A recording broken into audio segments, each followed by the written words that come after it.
Okay, I've got a question. What does a radio contest, a narcissist photographer, and a Christmas fox have in common? Well, somehow, believe it or not, they are all key plot points in Hallmark's 2023 Christmas movie, Rescuing Christmas. And we've got a lot to talk about, Jennifer. We do, Josh. We're going to unwrap it all on this episode of Do You Watch What I Watch? Sit down and watch, then have a talk with Jennifer and Josh.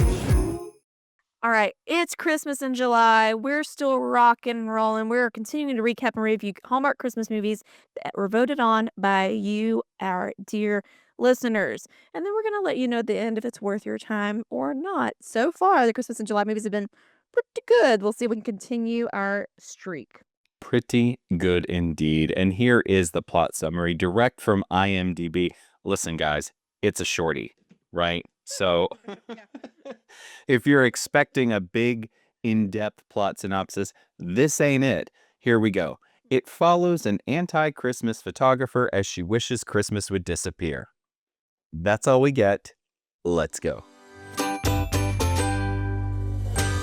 Okay, so we open, and this is a Mar Vista movie. Now, Josh, you are famously a Mar Vista fan. Our first episode we recorded many moons ago now was a Mar Vista joint. Were you happy to be back in the Mar Vista umbrella?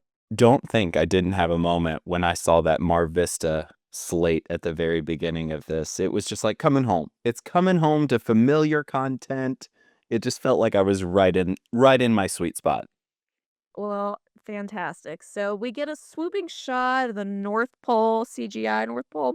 Trains are chugging, elves are chattering about how to get a promotion from the HR to the workshop, because everybody knows if you're an elf, you want to be in the big kahuna workshop at the holidays. It's 12 days until Christmas, of course.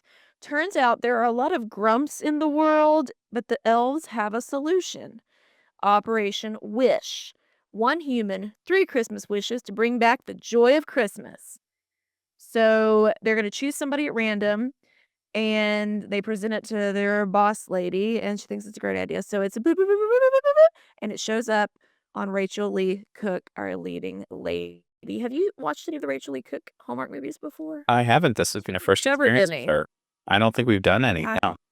I love her, full disclosure. So she pops up on the screen.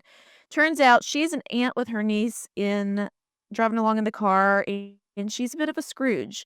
She got her heart broken last Christmas by this narcissistic photographer guy. She's not like a Grinch. She's just kind of like over the holidays. Is that fair? Not failing it. Yeah, Like, she's just not super into it. Just kind of going through the motions. yeah. Which I like. They didn't make her just totally off the deep end anti-Christmas. It was very just like she had some baggage around Christmas, wasn't quite feeling it, not in the spirit, not in the mood. Yeah. So she's stuck in traffic, and here's the ad on the radio again to register to win Operation Wish. And she's like, ugh, this thing is like glitter. It gets over everything. I appreciate in this movie, there's lots of little quippiness, zips and zaps. I'm here for it. So she had a rough Christmas last year, like I said. She's a photographer, so she's in the, what's it called? Dark room. She's developing photos that she took earlier of her proposal, gets back in her car that night, hears the Operation Wish ad again. Meanwhile, at the North Pole, the elves are magical DJs trying to get through to Erin, our leading lady. So they're like using Christmas magic to give her all these promotions for this Operation Wish, trying to get her to sign up for it. Bebop boop. Because they want a promotion and they want to turn her grumpy self around. So she's then later at a bar with, I wrote friends, but it turns out it was her sister and brother-in-law, I guess. Yeah. And I lost my train of thought. There we go. And then another guy walks up. It's Sam Page. And his name in the movie is Sam, which is super convenient for me because we all know I'm terrible with movies. Her names in the movies. He's a lawyer and he's buddies with brother-in-law. He's in town just like trying to figure out what he wants to do next with his career. Turns out the sister and brother-in-law are trying to set Erin up with Sam. They exchange witty banter, but she's not interested in dating right now, which is, what everybody says right before they fall in love usually. Bloop.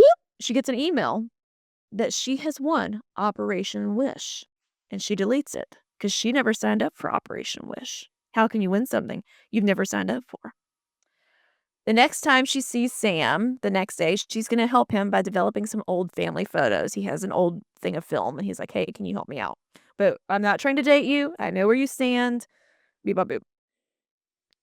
Erin is going to lead the charge of all decorating, etc., at her parents' house. So, like you said, she's not against Christmas. She is usually the ringleader in making sure all the traditions, I guess, go off without a hitch, which is kind of unusual. You would think it would be the sister who has the kids that is more invested in like creating the Christmas magic. But for whatever reason, Erin's that person in her family. So she's at family's house trying to get the halls decked begrudgingly. Later that night, she's stalking pictures of her ex and she gets another email saying that she won Operation Wish, and another, and another. And she finally takes the bite and wishes, like messages back and says, I wish for my mother's Christmas pizzales? Pizzelles. Was Have you never had a pizzelles. pizzelle? Oh gosh. You've had a pizzelle? Yes. Pizzelle's very much a West Virginia thing. It's like an Italian cookie of sorts. Yeah, absolutely. No, I've never had such a thing. It sounds delightful. It's delightful. Or initially, it was like, oh, sorry, I didn't run out of time, blah, blah, blah, blah. So, no, tell me more about pizzelles. It's very thin, kind of wafery, almost like a harder pancake, but with like an almond extract flavor behind the scenes, as I recall. Yeah. I don't know. No, usually our Christmas gatherings include they call them hot dogs, but it's sort of like a cannoli, but it's like a pastry that has a bunch of cream on it. So it looks like a hot dog, but it's all carbs all the time and they're delicious. Have you had those? Is that what's Not had one. I don't know. Yeah. Well, anywho, she makes the wish and who shows up at her door? Her mom with said Christmas treats. Immediately. As Yeah. soon as she had emailed this request. Spooky. What are your thoughts at this point in the movie?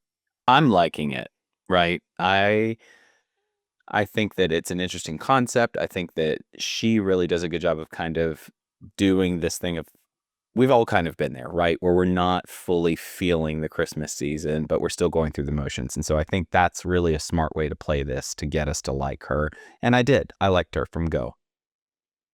Mm-hmm. The next day, she shows up at Sam's house to pick up the film that she's going to develop for him, and Sam has set up a not date, which I thought was super cute. He has like some charcuterie and treats out, but I know you're not dating, we're not dating, but just here's a not date thing. Well, while she's there, they're exchanging a little banter, and she finds out that her ex won a photography award, and she freaks out, shuts down, and bails. Super rude, if you ask me, to Sam. Okay? Super rude. Did not like this. But I guess it's accurate. She's not even into the boyfriend anymore, but I guess she was kind of like ex-boyfriend acted like he was too good to do some of the simpleton photography that she did, and that's exactly what he's getting an award for. And so she's just, "Ugh, it's not fair. Blah, humbug kind of about it, you know? Mm-hmm. So it rattles her. She wants credit for inspiring him, and she asks for her next wish via email to be that her ex is reminded that she was the best thing that ever happened to him. The elves get to work. I don't remember the elves' names, but there's a young girl and an older gentleman, and they were great, just so you know. Mm-hmm. Pointy ears and everything. The full regalia. We get another knock.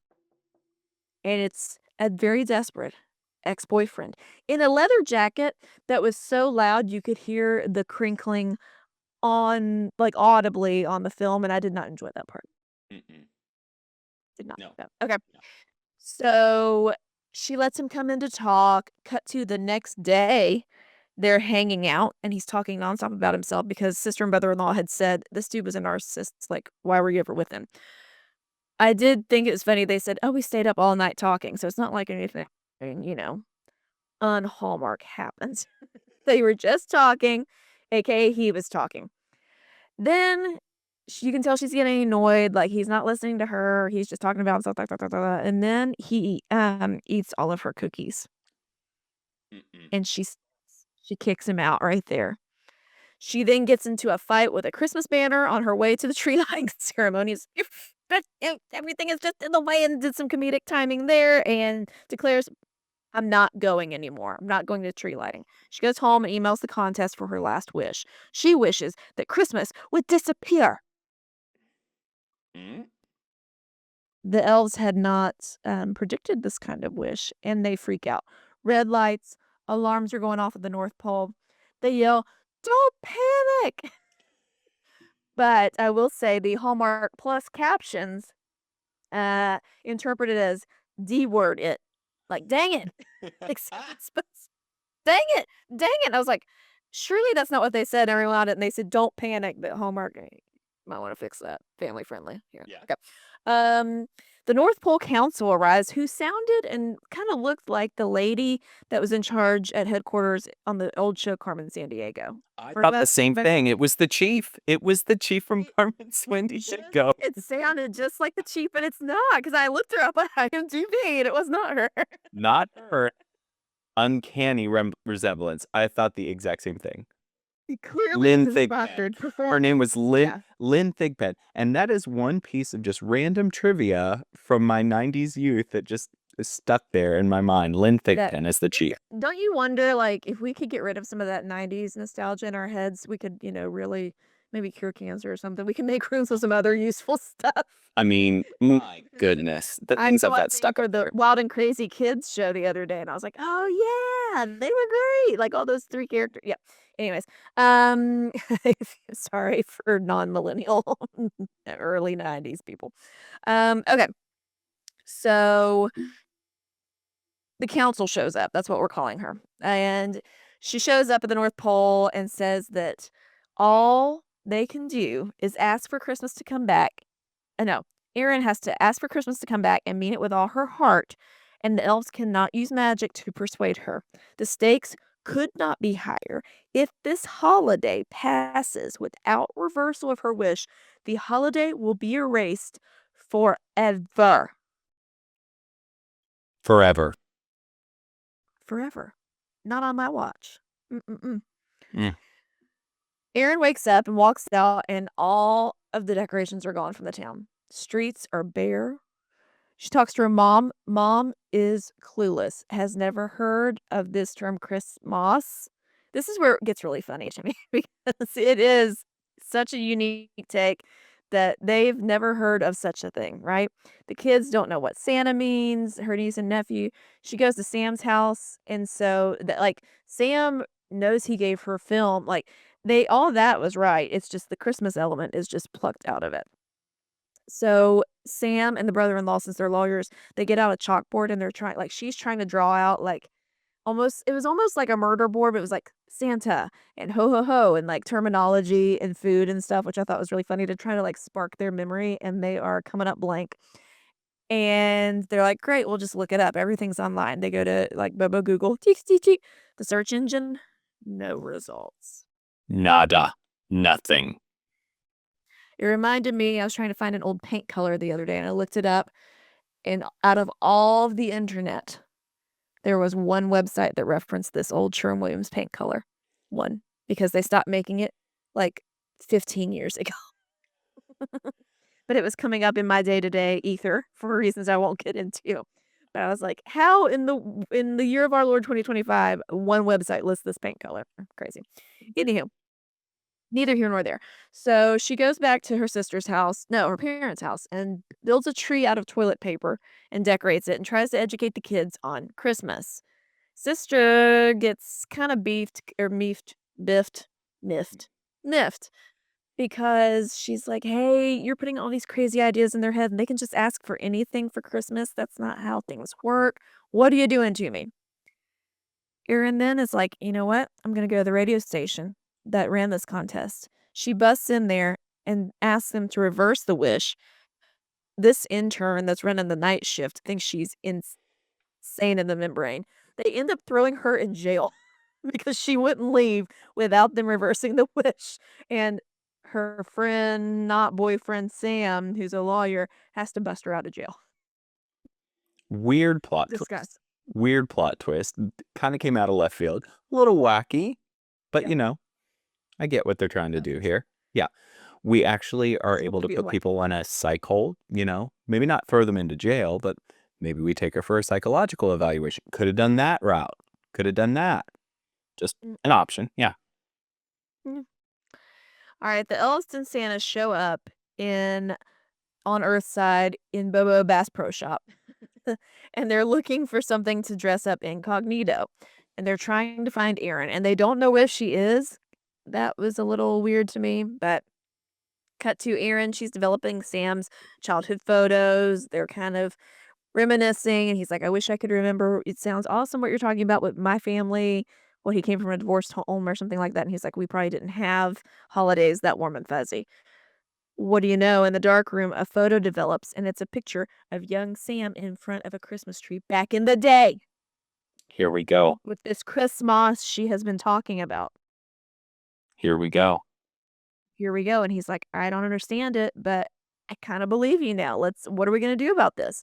They flirt over coffee and come up with the plan to have her parents decorate for Christmas to hopefully trigger everybody's memories. Great plan. She tells them, her parents, that since she's an artist, it's a study in like ancient celebrations or something. And they're like, okay, we can do that. So she gives them a list to go shopping and they return because again, the stores don't know what they're missing out on. Honestly, with commercialism, they don't know what this Christmas is. So they come back with like bright colored balls, like beach balls, summer ball kind of things, Halloween string lights, and Hawaiian lace for garland. They make paper chains. They bought a strobe light. They have regular socks hanging on the mantle. She asked for a reindeer, and they bring her a Christmas fox statue, which made me LOL. And I put a picture of it on our Instagram if you didn't see it, because she's like, I asked for a reindeer. You brought me a fox. It just cuts to it, and they've made like a crown for it. Like, it made me laugh. All I right. really liked all of this. This was very crafty. It was very funny to me. I liked seeing all of these random things that they were pulling together that were not Christmassy at all, but it was just, I really appreciated that, the creativity of all that. Yeah, it is super funny. So the elves finally track down Aaron, and Santa breaks into the coffee shop and starts making hot cocoa. But he's taking forever, and they're like, "Sir, you can't be behind the bar making hot cocoa." He meets the mayor of the town and tells her how great that Aaron's family's Christmas lights are, and she's like, I can always drum up ways to bring more people to my town because that's all mayors do in these movies. It's Yeah. just try to drum up some tourism." And on her way to seeing Aaron's parents' house, the elves transform their front yard into what we would consider a traditional Christmas winter wonderland. And the mayor's like, "Wowie zowie, I want some of this in town." The girl elf pretends to be a crafty neighbor and bumps into him and introduces herself. And they all agree to rally the town to decorate for Christmas. Aaron and Sam go on a not date, and then Aaron goes into the kitchen at the restaurant of the not date and meets the real Santa. So things are happening. Stuff is weird, but the town is gonna put up a tree and deck the halls. The problem is it's 8 hours until Christmas, and let's remember, if they do not get this wish reversed by the end of Christmas Eve, Christmas is no moss forever. All right, it's 8 hours left. They're decorating the tree, and they're handing out pool noodles. Like, I don't know what that was supposed to be for. They don't really discuss it. They're just like, handing out like they'd made tennis ball ornaments, like tennis balls with ribbon around it. They'd done some other things. Um, but since they met Santa, which is the real Santa, but everybody else thinks it's just an actor, is meeting the kids, asking them what they want for Christmas, the whole nine. Erin proclaims that she wishes Christmas would come back for good at the tree lighting because she's like, this is my moment. This is what I'm going to do. I'm going to tell them at the tree lighting, get the most eyeballs on it, and it will reverse the wish. Sam thinks that's a great idea. It did nothing. Nothing magical happened. Nope. The elves are freaked out. Santa's not freaked out, though. He seems unusually chill for a man that drinks that much hot cocoa. You would think he'd be a little jury at this point in the night, but Santa tells the elves Erin has to remember how magical Christmas was to her specifically, not to everyone else, because the whole time she's very sad that she's taken this holiday and these memories away from her loved ones and from, oh, I don't know, the world. And he's like, no, it has to be personal to her. Erin's discouraged and gets a pep talk from Santa in the park. And then Sam gives her a pep talk as well. Like, it's okay. You didn't do anything wrong on purpose. Blah, blah, blah, blah. Then the elves prepare for the world imploding because it's almost the end of the night. They lay down in the snow and they share a marshmallow and they call it, that's the good stuff from up north, as though they were exchanging nefarious things, which made me laugh. Santa reminds Erin to think about what she would miss about Christmas specifically, and she tearfully tells Santa she wishes she had Christmas back. Everything goes dark. Zoom. That's me on YouTube. See, it's dark. It's dark. This is the high tech kind of podcast thing that you get. I'll do the same thing. There we go. And then all of a sudden, shouldn't do that. We'll get copyright struck. Everything comes back, and it is traditional Christmas small town wonderland. Everything's amazing. It's holly. It's jolly. Sam and Erin embrace. They have a big old smooch. And they agree to go on a real date. Sam, this is where I got confused. It seems like Christmas morning. They're gathered around her parents' house giving out gifts. Sam gives the family like woodworking handmade reindeer, and then he gives Erin an ornament that has a tree with a heart on it. They smooch again, double smooches in front of the family. But then back at the North Pole, Operation Wish, it's been terminated for future years. We're not going down that road again. not doing that. Understand, and they're just really pretty sure that although the world didn't implode, that they're probably going to get fired, and they're just bracing themselves for it. But hey, they got promoted to Toyland. Far, far away from humans. It's because they are not cut out with human interaction. Yeah. They're jazzed. Then we cut back to Erin and Sam asleep on a couch at her parents' house, I think. And Santa sneaks down the chimney and gives a note and a gift to Erin. They wake up, and it's a tennis ball ornament from earlier in the movie. So it wasn't just a dream. But why is Santa, like, why were they giving out gifts Christmas Eve morning and then Santa comes that night? That confused me. You know what I mean? Yeah, good point. Maybe Like, Santa just made like a movie. last minute redo, Okay. retrip kind of thing. I don't know. Maybe. We'll say it's that. Okay. That's a wrap.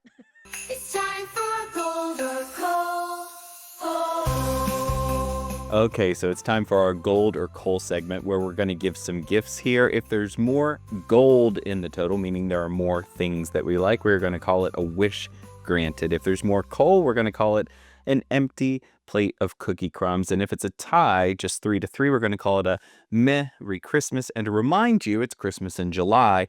These are all movies this month that are really widely appreciated in the Hallmark catalog. So we're going to give you our thoughts on some of these. So Jennifer, your first gift is This might be controversial.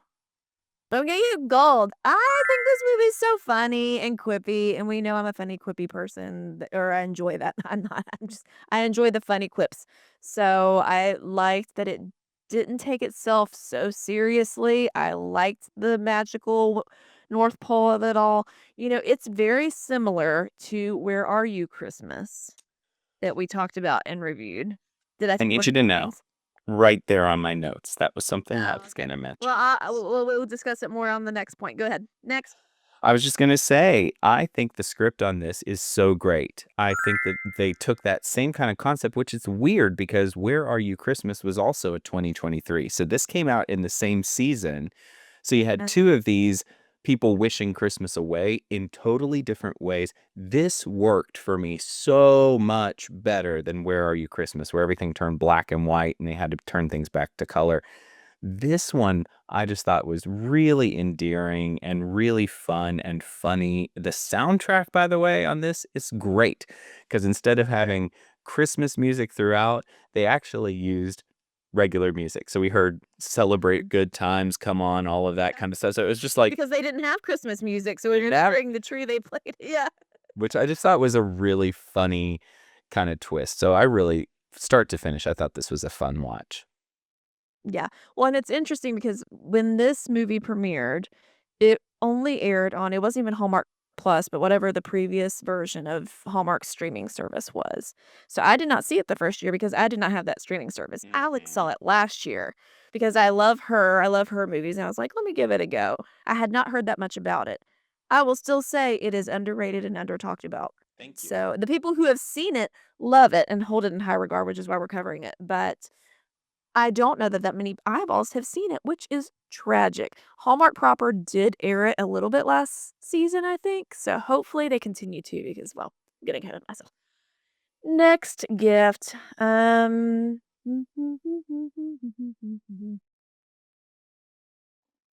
didn't think through all my gifts. No, I that's quite don't all worry right. so much. You go next. I should Sure. pick something else. So I will give Should've written them gold. down.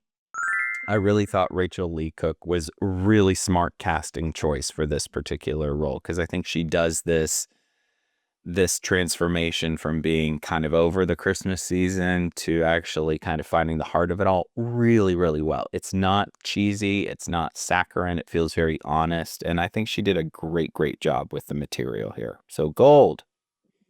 Absolutely. I will give gold. I liked their cute relationship. It was not one of these fiery connections that jumps off the page necessarily, but I did think it was realistic that like they're being set up.